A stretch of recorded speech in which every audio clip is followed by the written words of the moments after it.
చివరికి మన మ్యాటర్ ఎలా అయిందో చూడు. అన్యాయం చేయడానికి కూడా మనం పనికిరాం.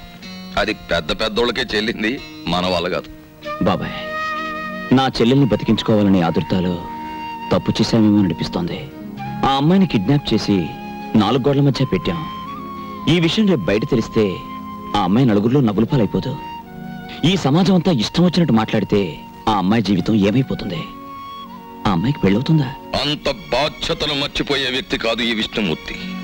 నిస్సహాయ స్థితిలో తప్పు చేశాం. ఎందుకని? తొందరలో ఆపరేషన్ చేయించకపోతే నీ చెల్లెలు చచ్చిపోతుంది. నా కుటుంబ కష్టాలు తీరకపోతే నా భార్యలాగా తల్లిలాగా చూడడం లేదు. అటువంటి పరిస్థితుల్లో ఇటు అవసరాలు తీరినట్టు ఉంటుంది, అటు కేశవరావుకి బుద్ధి చెప్పినట్టు ఉంటుందని పనిచేశాం. ఒకవేళ అమ్మాయికి పెళ్లి కాని పరిస్థితే వస్తే అవసరమైతే మన ప్రాణాలు ఇచ్చైనా సరే ఆ నింద నిజం కాదు అని నిరూపిస్తాం కూడా. సీత నీకు చెల్లెలైతే అలక నా కూతురు లాంటిది.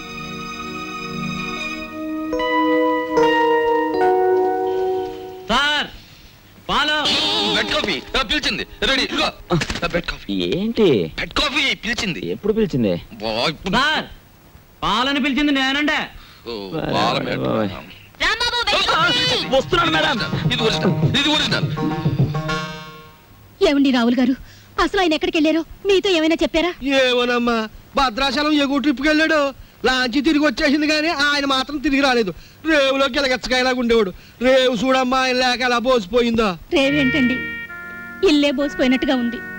ఆయన మా ఎదురుగా ఉంటే అప్పు సప్పు చేసి ఉప్పు పప్పు తెచ్చుకునేవాళ్ళం.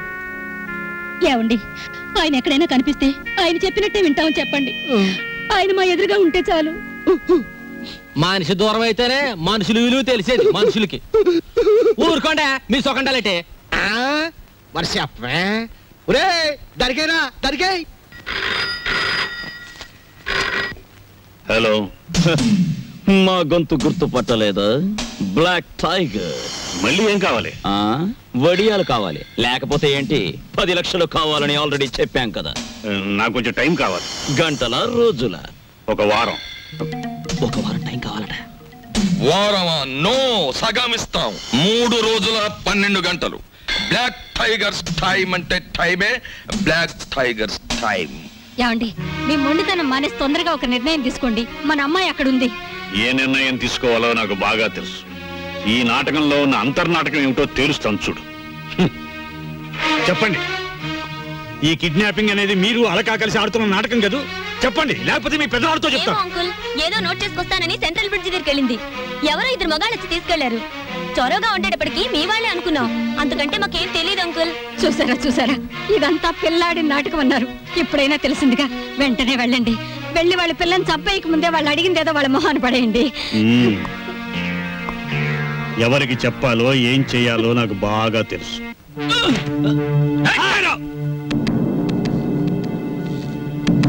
కోలిగుంట దగ్గర హ్యాండ్ ఓవర్ చేసుకుని సూట్ కేసేది బే. పార్టీ మిస్ అయింది బాస్. బాక్స్ నాకు ఇవ్వలేదు. నాకేం తెలీదు బాస్. నీకు తెలీదు? చెప్పు చెప్పు చెప్పు చెప్పురా.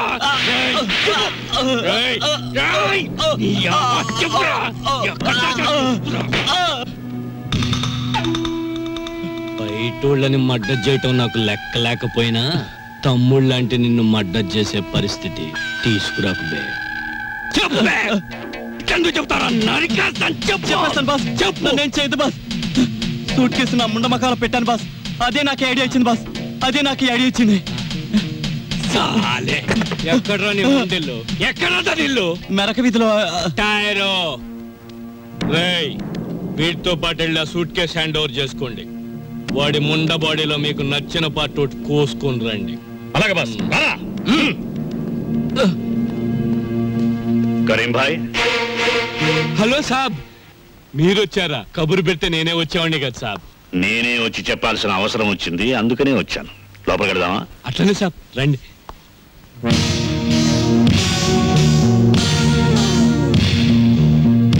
Black tiger sir. మనకి తెలియని టైగర్స్ లయన్స్ వీళ్ళెవరు సార్? ఈ విషయం పోలీసులకు రిపోర్ట్ చేశారా? లేదు. పోలీసులకు రిపోర్ట్ చేయకుండా నీ దగ్గరికి వచ్చానంటే నీ మీద ఎంత నమ్మకం ఆలోచించు. ఆ అరే కొత్తగా చెప్తారేంటి సాబ్? మీలాంటోళ్ళు లేకపోతే మా గూండాలు ఎలా బతుకుతారు సాబ్? మీరేం కంగారు పడకండి, మీ అమ్మాయిని మీకు జాగ్రత్తగా అప్పగిస్తాం. వాళ్ళు ఫోన్ చేసి డబ్బు అడిగినప్పుడల్లా ఇస్తాము అని చెప్పండి. బ్యాక్గ్రౌండ్ నేను చూసుకుంటాను.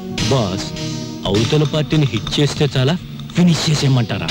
నువ్వేం చేస్తావో ఏమిటో నాకేం తెలీదు. నా కూతురు నా దగ్గరికి భద్రంగా చేరాలి. ఇది నా ప్రెస్టేజ్. అలాగే సార్. Black tigers. టైరు టైరు.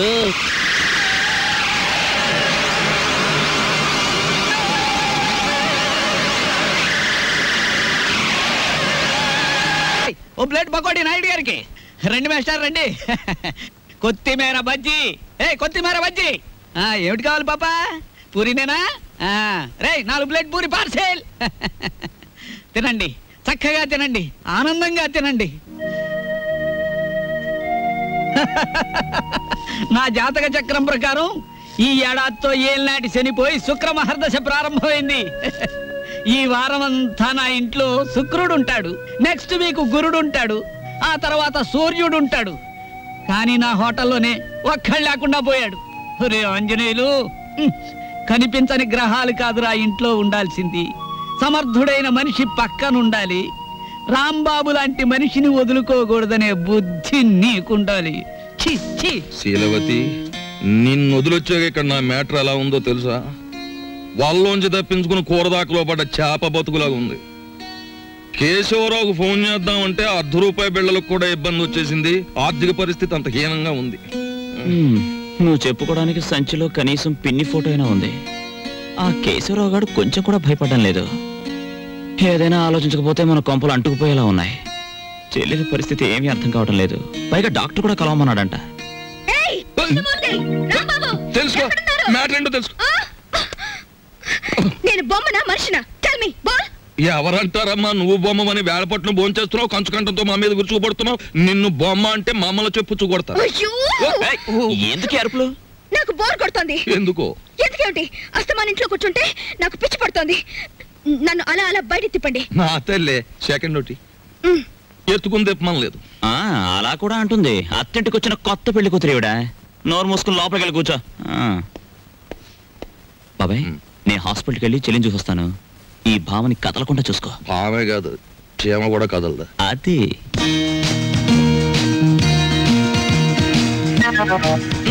ఏం లేదు, లోపలికి వెళ్ళి పుస్తకం చదువుకో.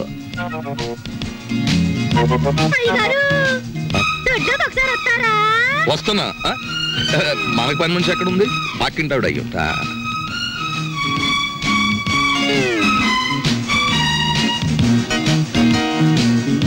చీమ కూడా బెసడని వీల్లేదు.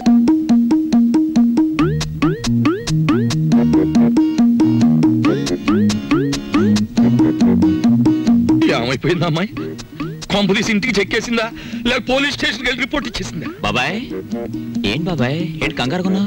కంగారు ఏమిటి? అలాక మళ్ళీ గొడవ పెట్టిందా? గొడవ పడ్డవాడు మొత్తం ఇంటికి చెక్కేయడానికి.